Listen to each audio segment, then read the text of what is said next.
Şimdi bugün ne yapıyoruz Melinacığım? Araba yıkamaca. Araba yıkamaca, evet. Arabaların birazcık pislenmiş. Kaç tane araban var? 4. Evet. Göster bakayım eline bir daha. 1. Söyle. 2. Bak burada 2 yazıyor. Bakayım. Evet. 2 yanında bir de 6 var. 26. Burada da İA yazıyor. Burada da yarım fayda. 3. Ve 4. Nasıl yapıyoruz elimizde 4'ü? Böyle. Diğer küçük parmağını da kaldır. Evet, bu 4. 4 tane araban var. Arabalar çok pislenmiş. Yıkamaca çok güzelmiş. Çok mu beğendin? Evet. Melina, biz seninle gittiğimiz zaman hatırladın mı, böyle koskocaman bunun gibi fırçaları vardı. Arabayla içinden geçiyorduk. Aynısı işte. Onu yapmak istedim sana. Teşekkür ederim abi. Bir şey değil mi Melina'cığım? Şimdi nasıl yapıldığını inceleyelim mi? Hadi o zaman herkese anlatalım nasıl yapmışız.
herkesin arabası pislenmiş. Hemen deriyorum.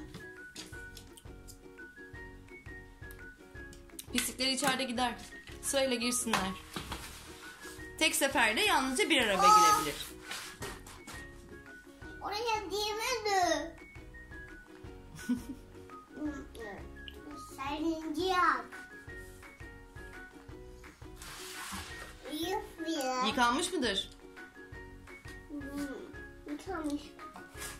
Onu da döndür. Tamam, o son büyük. Fırça da temizlemiş. Şimdi artık araba çıkabilir. Çıkıyorum. Aynı yerden çıktı. Arkadan çıkması gerekmiyor muydu? Yıkandı anne, yıkandı anne. Tamam. Onu şöyle kurumaya alalım. Buyurun, şurada bekleyebilirsiniz. Yıkanıyorum. Bizim arka kapı bozuldu sanırım. Neden hepsi girdikleri kapıdan çıkıyor Melina? Çünkü bozuldu. Aa! Neden? Tamirciyi çağıracağım. Tamirciyi çağır, tamam. Tamam. Tamirci. Alo. Bu böyle oldu. Yardım eder misiniz? Kameradan mı gösteriyorsun? Oturun yerinize, ben bakacağım. Tamam, arıyorum.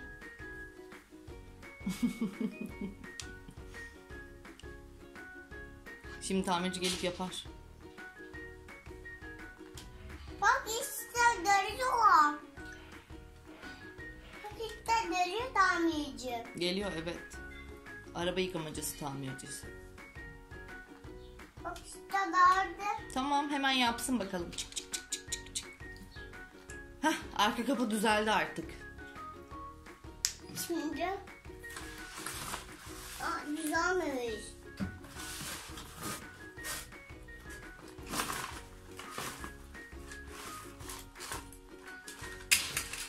Yine düştü. Düşmesini istiyorum. O şekilde mi kuruyorlar?